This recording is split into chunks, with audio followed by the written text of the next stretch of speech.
وقت ہے حدیث نبوی صلی اللہ علیہ وآلہ وسلم کا۔ تو آئیے ایک حدیث پاک آپ کے سامنے پیش کی جائے گی، سماعت کیجیے گا، انشاءاللہ تعالی پھر اس پر کچھ مختصراً گفتگو بھی ہوگی۔ حضرت ابو لبابہ بن عبد المنذر رضی اللہ تعالیٰ عنہ کا بیان ہے کہ رسول اللہ صلی اللہ علیہ وآلہ وسلم نے ارشاد فرمایا کہ جمعہ کا دن تمام دنوں کا سردار ہے اور اللہ تبارک و تعالیٰ کے ہاں سب دنوں سے زیادہ عظمت والا ہے۔ یہ اللہ تبارک و تعالیٰ کے نزدیک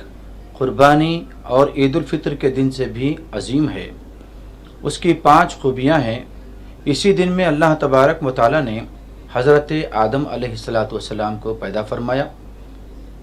اور اسی دن میں حضرت آدم علیہ السلام کو زمین پر بھیجا گیا،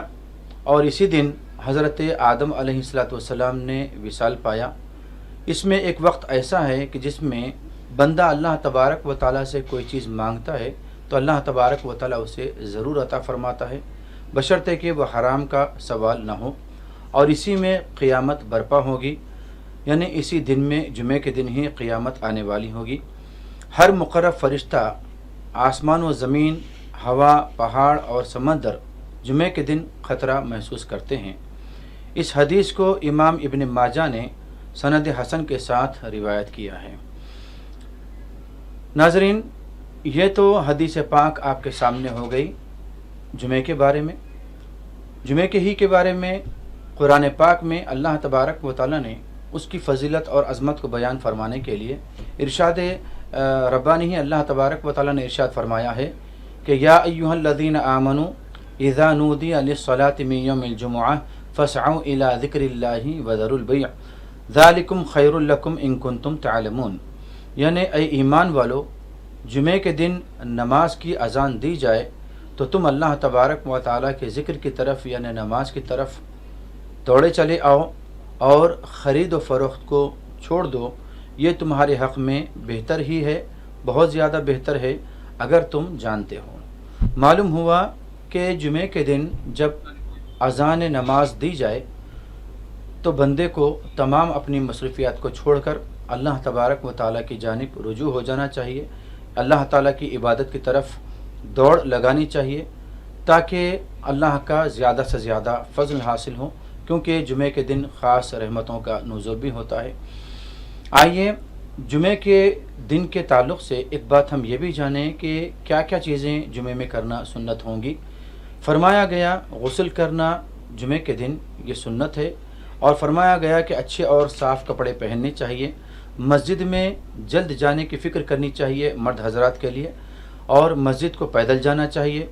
امام کے قریب بیٹھنے کی کوشش ہونی چاہیے، اگر صفیں پر ہیں تو لوگوں کی گردنیں پھاند کر آگے نہ بڑھنا چاہیے، بلکہ جہاں جگہ ملے وہیں پر بیٹھ جانا مناسب ہے۔ کوئی فضول کام نہ کرنا چاہیے، یعنی مثلا اپنے کپڑوں سے یا بالوں سے کھیلنا، لہو لعب کرنا وغیرہ، یہ تمام چیزوں سے دور ہٹنا چاہیے۔ بتلایا گیا کہ خطبہ غور سے سننا چاہیے۔ علاوہ ازیں جمعے کے دن جو سورہ کہف پڑھے گا اس کے لیے عرش کے نیچے سے آسمان کے برابر بلند ایک نور ظاہر ہوگا جو قیامت کے اندھیرے میں اس وقت اس کے کام آئے گا، اور اس جمعے سے پہلے جمعے کے تمام خطا یا صغیرہ گناہ اس کے معاف ہو جائیں گے۔ تو معلوم ہوا کہ جمعے کا دن بہت زیادہ عظمتوں والا ہے، اور نبی کریم صلی اللہ علیہ وآلہ وسلم نے ایک ارشاد جمعے کے تعلق سے یہ بھی فرمایا کہ جمعے کے دن مجھ پر کثرت سے درود پاک پیش کیا جائے، اور میرے حضور تم جتنا ممکن ہو سکے کثرت سے درود پاک پیش کرو۔ تو آئیے آپ اور ہم بارگاہ نبوی صلی اللہ علیہ وآلہ وسلم میں ایک مرتبہ درود پاک کا نذرانہ پیش کر لیں۔ اللہم صلی علی سیدنا مولانا محمد وعلی آلہ وصحبہ افضل صلواتک وعدد معلوماتک وبارک وسلم۔ ناظرین، جمعے کے دن جو کام کرنے ہیں ان تمام چیزوں کے متعلق تفصیل کے ساتھ تو نہیں بلکہ اختصار کے ساتھ آپ کی خدمت میں کچھ باتیں پیش کی گئیں، اور بیان یہ بھی کیا گیا کہ جمعے کے دن بالوں میں تیل لگانا اور خوشبو یا عطر کا استعمال کرنا یہ بھی مسنون ہے۔ ہمارے پاس کا عموماً یہ طریقہ ہوتا ہے، ہم میں سے بہت سے لوگ جمعے کے دن غسل تو کر لیتے ہیں لیکن